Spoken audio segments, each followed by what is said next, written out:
आज भी दिल्ली में चांदनी चौक में जहां फव्वारा है वहां गुरु तेग बहादुर जी का शहीदी हुई थी। शीशगंज गुरुद्वारा सुशोभित है आज वहां।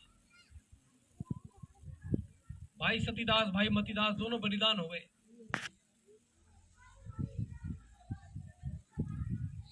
सोलह 1999 बैसाखी के दिन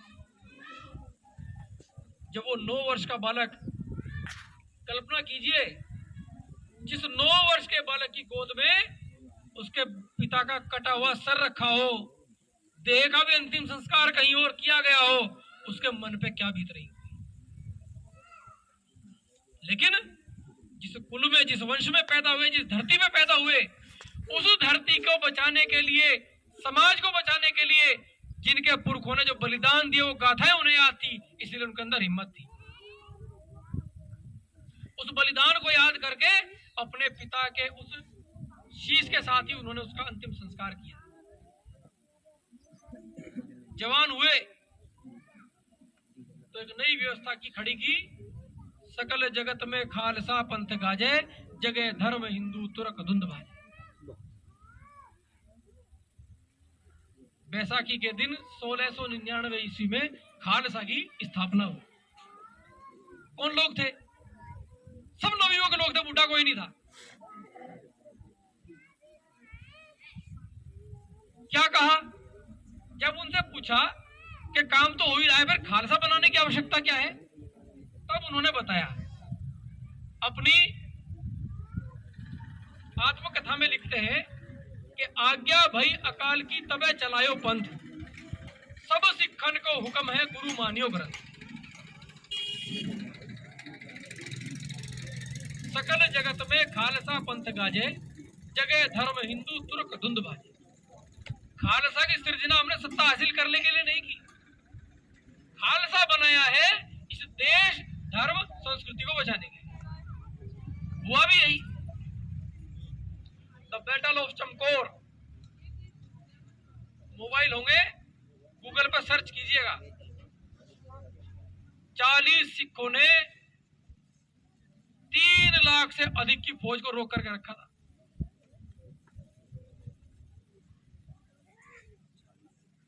उस चमकौर की लड़ाई में गुरु गोविंद सिंह जी के 2 बड़े बेटे शहीद हुए थे। 2 छोटे थे, जोरावर सिंह फतेह सिंह, उन्हें और गुरु गोविंद सिंह जी की माता जी को पकड़ करके सरहिंद के नवाब के यहां ले गए। बड़े प्रलोभन दिए, बड़े लालच दिए, बच्चों को डराया, लेकिन छोटे छोटे बच्चे टस से मस नहीं हुए। रखा कहां? तो एक ठंडा बुर्ज है, आज वो आस्था का केंद्र है। उस शीत लहर में माता जी को और दोनों बच्चों को वहां रखा जाता था। ओढ़ने के लिए, बिछाने के लिए कपड़े नहीं थे। किस प्रकार की भयंकर मानसिक और शारीरिक यातनाएं दे करके उनकी शहीदी हुई। जब दोनों छोटे बच्चों ने इस्लाम स्वीकार करने से मना कर दिया, तब आदेश हुआ कि इन दोनों को जिंदा दीवार में चुनवा दो। जोरावर जोर से बोला, फतेह सिंह शेर सा बोला, रखो ईंटें भरो गारा, चुनो दीवार हत्यारे, हमारी लाश बोलेगी, निकलती सांस बोलेगी। हमारे देश की जय हो, हमारे धर्म की जय हो, पिता दशमेश की जय हो, गुरु ग्रंथ की जय हो। छोटे छोटे बच्चे। जब दीवार ऊपर तक आने लगी तो बड़े भाई की आंखों में पानी आ गया। तो छोटे भाई ने देख करके ताना मारा, बस ऐसे सिंह हो, गुरु पिता के नाम को लजा रहे हो, रो क्यों रहे हो? डर रहे हो क्या मरने से? बोले मैं मरने से नहीं डर रहा, मैं तो तेरी किस्मत के ऊपर मुझे ईर्ष्या हो रही। क्या ईर्ष्या? कि पैदा मैं तुझसे पहले हुआ, तुझसे बड़ा मैं हूं,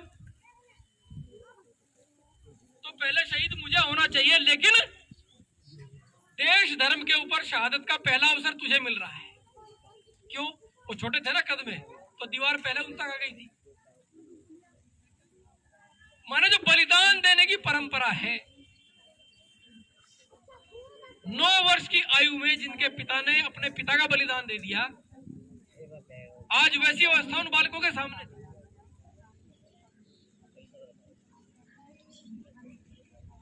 देश धर्म के वास्ते वार दिए सुत चार, चार मुए तो क्या हुए जीवित कई।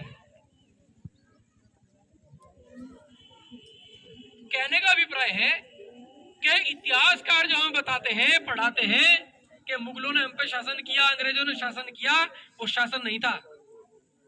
हम कहीं ना कहीं से किसी न किसी प्रकार से उन्हें चुनौती देते रहे। 16वीं शताब्दी में अंग्रेज आए व्यापारी बन के कि भाई हम तो यहाँ व्यापार करने के लिए आए हैं और हमें व्यापार की अनुमति आप दीजिए। तो उस समय तक सत्ता केंद्रित हो चुकी थी बंगाल में, कलकत्ता उसका प्रमुख केंद्र था।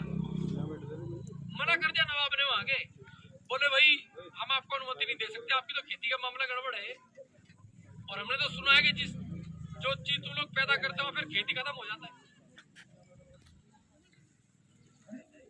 अब क्या करें, देश से तो निकाल दिया था उन लोगों को, कुछ तो करना था ही। तो उन्होंने एक लालची सेनापति को अपने साथ मिलाया और उसे लालच दिया कि अब तुम्हें हम यहाँ का नवाब बना देंगे, सारी सत्ता तुम्हारे हाथ में, केवल आप तो नवाब बनते, हमें व्यापार की अनुमति देना। वो भी लालच में आ गया दुष्ट।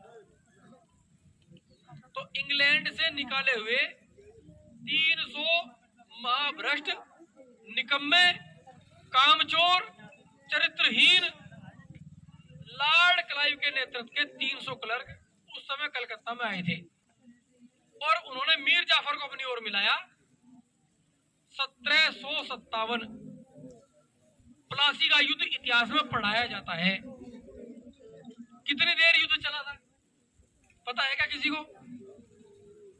तो वो युद्ध केवल पौन घंटा चला था। कितना? पौन घंटा। और दोनों तरफ सेनाएं कितनी थी? तो एक तरफ तो युद्ध के मैदान में 300 निष्कासित महाभ्रष्ट, महानिकम्मे, कामचोर, चरित्रहीन क्लर्क और दूसरी तरफ बंगाल की प्रशिक्षित शस्त्रों से लैस सेना लगभग 30,000 से अधिक। पौन घंटे तक ना इधर से तलवार निकली ना इधर से तलवार निकली, युद्ध के नगाड़े बजते रहे और पौन घंटे के बाद में उन 30,000 सैनिकों ने उन 300 निकम्मे क्लर्कों के सामने समर्पण कर दिया। वहीं से इस भारत के भाग्य के सूर्य का पहला पन्ना गिरा। लॉर्ड क्लाइव अपनी आत्मकथा में लिखता है कि जब हम अपना विजय जुलूस कलकत्ता की सड़कों पे निकाल रहे थे तब हमारे मन में डर था कि जितनी पब्लिक हमें देख रही है, अगर किसी ने एक एक पत्थर मारना भी शुरू कर दिया तो हमारी मौत की खबर इंग्लैंड लेके जाने वाला कोई नहीं बचेगा। लेकिन हमें आश्चर्य हुआ। क्या आश्चर्य हुआ? कि लोग हमें देख के तालियां बजा रहे थे। बोले हम तभी समझ गए कि अब इस देश के ऊपर हम लोग लंबे समय तक शासन करेंगे। हुआ भी यही। 1757 और 1857 का बीच का लगभग 100 वर्ष का ईस्ट इंडिया कंपनी का कार्यकाल, उसने हर प्रकार से अपनी कूटनीतिक चालों को चलते हुए यहाँ के जनमानस को आपस में भिड़ाया, उनमें मनमुटाव पैदा किया और कुछ नीतियां लागू की, जिसके परिणाम स्वरूप 1857 में पूरे देश भर में एक योजना बनी कि एक ही झटके में अंग्रेज को इस देश से बाहर निकालना है। जो भाग जाएगा, नहीं तो उसे जिंदा मार देना है। लेकिन आप जैसे ही कुछ उत्साही नौजवानों ने तय समय से पहले काम शुरू कर दिया। पहला काम शुरू हुआ बंगाल में बैरकपुर छावनी में। क्या नाम था उसका? मंगल पांडे। उसके अफसर ने कुछ गड़बड़ की, नई राइफलें आई थी और जो कारतूस उसमें लगता था वो मुंह से तोड़ना पड़ता था और उसकी चिकनाई के लिए उसके ऊपर गाय की या सुअर की चर्बी लगाई जाती थी। अब सेना में दोनों लोग थे, हिंदू भी मुसलमान भी। अब दोनों के धर्म भ्रष्ट और ज्यादा उत्तेजना आई मंगल पांडे को। बोले गाय हमारी पूज्य माँ कहते हैं, उसी के शरीर के उस अंग को हम अपने मुंह से हमसे थोड़ा भ्रष्ट कर दिया इन्होंने। तो उसने उत्तेजना में आके कर्नल को गोली मार दी। जैसे समाचार अन्य छावनियों में पहुंचा, वहां भी कार्यक्रम शुरू हो गया। अंग्रेज भयभीत हो गए। उन्होंने योजनाबद्ध ढंग से सब छावनियों में सुसमाचार भिजवा देंगे, जितने भी भारतीय सैनिक है सबकी हथियार रखवा के एक तरफ खड़ा करो। लेकिन कुछ स्थान ऐसे भी थे जहां के लोग सेनाओं में नहीं थे लेकिन प्रशिक्षित सैनिक थे। बागपत में बाबा शाहमल, मुजफ्फरनगर में सोरम की जो 84 की खाप है वो, लिसाड़ और बावड़ी को मिलाते हुए गठवाड़ा खाप 114 गांवों की, इधर आगरे की तरफ की चाहरबाटी की खाप पूरी। तो इन्होंने पूरा पूरा इंतजाम कर दिया, जहां भी अंग्रेज मिला वहीं मारे और ऐसी मारकाट मचाई। जगह जगह जहां बड़ी छावनियां थी वहां भी चैन से नहीं बैठ रहे थे, मारा और अंग्रेज या तो मर गए या पहाड़ में भाग गए या जंगलों में भाग गए। फिर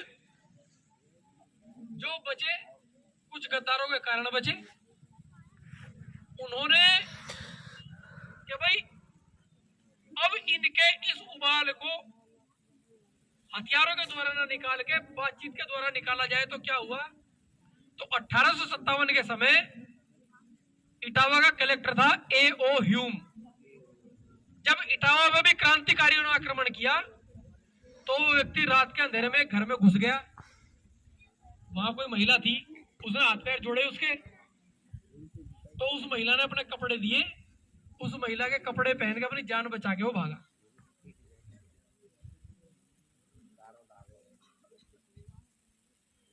अठारह सौ 85 में एक प्लेटफॉर्म का जन्म हुआ जिसका नाम था कांग्रेस। उसका संस्थापक कौन था? A.O. ह्यूम। उस कांग्रेस ने क्या काम किया उस प्लेटफॉर्म ने कि जो भी गरम दल के लोग इस तरह से भड़काने बोलने वाले हैं उन्हें उसमें सदस्य बनाया कि भाई आप लोग हथियार के द्वारा नहीं बोल के अपनी भड़ास निकालो। लेकिन होनी को कुछ और ही मंजूर था। उस दल में धीरे धीरे धीरे धीरे इस देश के सद्भावी लोग जुड़ते चले गए और कांग्रेस का नेतृत्व अंग्रेजों के हाथ से निकल के किनके हाथ में आ गया? देशभक्त लोगों के हाथ में आ गया। फिर उसमें दो धड़े बन गए, एक नरम दल एक गरम दल। नरम दल वाले कौन? कि भाई मार कूट के नहीं, बातचीत से रास्ता निकालो। गरम दल वाले कौन? बोले अगर कोई थप्पड़ मारे तो केवल हाथ का विचार नहीं करना, उसका अस्तित्व ही खत्म कर दो। दो धड़े हो गए उसमें भी। लाला लाजपत राय, बाल गंगाधर तिलक, सुभाष चंद्र बोस, ऐसे अनेकों लोग थे। और उन्होंने इस देश के नवयुवकों के अंदर जो क्रांति का बीज बोया, जिसका परिणाम ये